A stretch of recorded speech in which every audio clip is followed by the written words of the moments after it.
Hello and welcome to this YouTube video for Abrsm Grade 3 Violin. This is B3, the Andante from Oscar Reading's B minor concerto. I'll begin by doing a very slow performance, and please use this to join in with me. You can play along with me, and this will ensure that you're playing in time and hopefully in tune as well. And it will give you some confidence if you know you can get from beginning to end. Particularly if you make an occasional stumble, you can just join back in with the tune. Now, before we begin, we have to count 4 bars, which is what the piano plays before we come in. And we have a special way of counting this.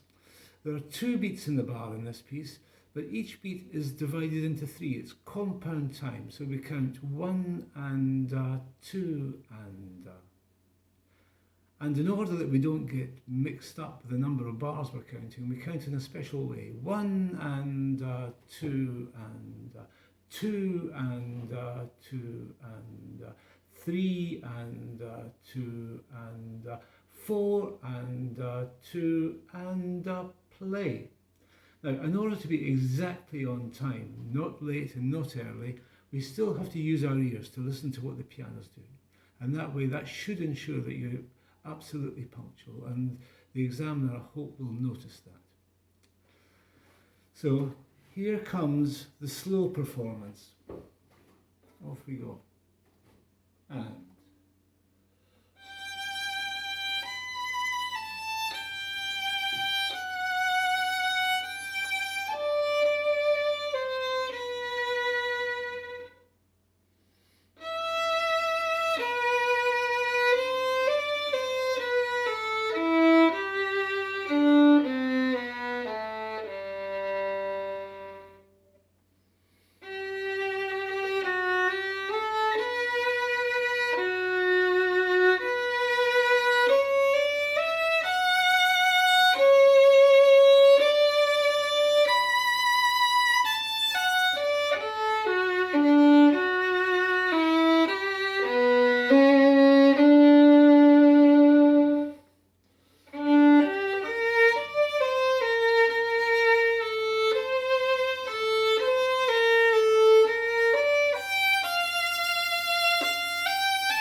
so let's discuss some of the finer points of this piece in order to try to get you a few more marks in the exam.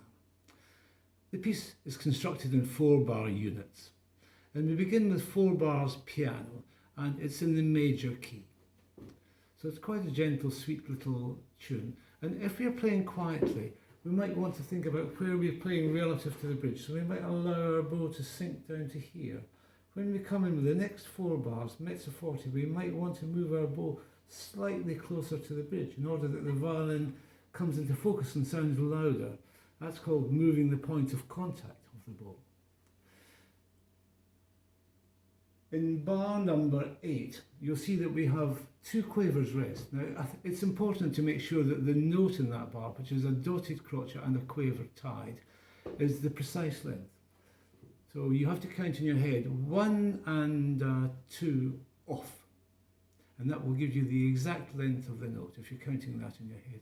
And we have the same length in bar number 12, and then again in bar number 20 and in bar number 40. So we have to practice these 1 and a 2 off to get the right length of the note. In bar number 11 we have a diminuendo, and note that the first note in the diminuendo is still mezzo forte, and then it gets quieter. Don't start more quietly.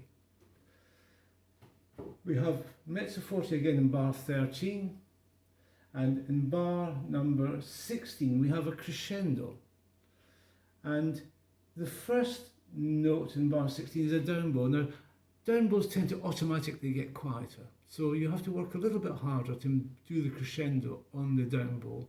On the up bow it's easier. And then in bar number 17 we're playing 40. Nice full rich sound. The examiners always appreciate a good violin sound, a good rich violin sound. And if we look at bar number 19, there's a ritardando on the second beat. Now don't get slower too early. Wait till the second beat to get slower. But note that in a sort of musical way you would automatically get quieter here, but the composer, I think, deliberately hasn't written to get quieter, so it might be worthwhile penciling in a little crescendo on that second beat so that you don't get quieter. And we're back into tempo in bar 20. Bar 21, it's a little bit quieter, it's only mezzo forte, just relax a little bit. And then in bar 24 again, when we have the crescendo, make sure that on the down bow you're working a little bit harder to make the sound increase. And bar 25, again a full singing sound. And in bar number 28, we start the bar 40 and then we get quieter. 29, we can look at the architecture in this piece. This is a sort of fresh start again. So just relax a little bit in 28 and then a fresh start with the sound in 29. Bar 32, again the crescendo, up into bar 33, 40, and bar 36 we start 40, and on the second beat we get slower. We have a decrescendo through that bar. Bar 37, a sort of remembrance of the opening of the piece, and we could perhaps just use a very covered sound like a little memory, and that might, this change of character might appeal to the examiner, who knows. Bar number 41, we're a nice singing violin sound again, mezzo forte. Bar 43 starts mezzo forte, gets quieter. Now again, to do with the architecture, if we imagine that bar 44, the first beat is the end of the phrase, and the second beat is a fresh start. And in bar 45, again, think of the second beat as a fresh start, and we have a crescendo up to mezzo forte. And when we get to bar 48, we begin at the normal tempo, but then get slower. Don't get slow too early. And then in bar 49, we are still mezzo forte, but getting slower, and we are then decrescendoing until the last bar. We could make a special moment here, perhaps play it really, really quietly, and that will give some atmosphere to the piece. That might be worth a mark as well. Okay, so I'll now play this piece with a pre-recorded piano part. Here we go. 2, 2, 3, 2, 4, 2.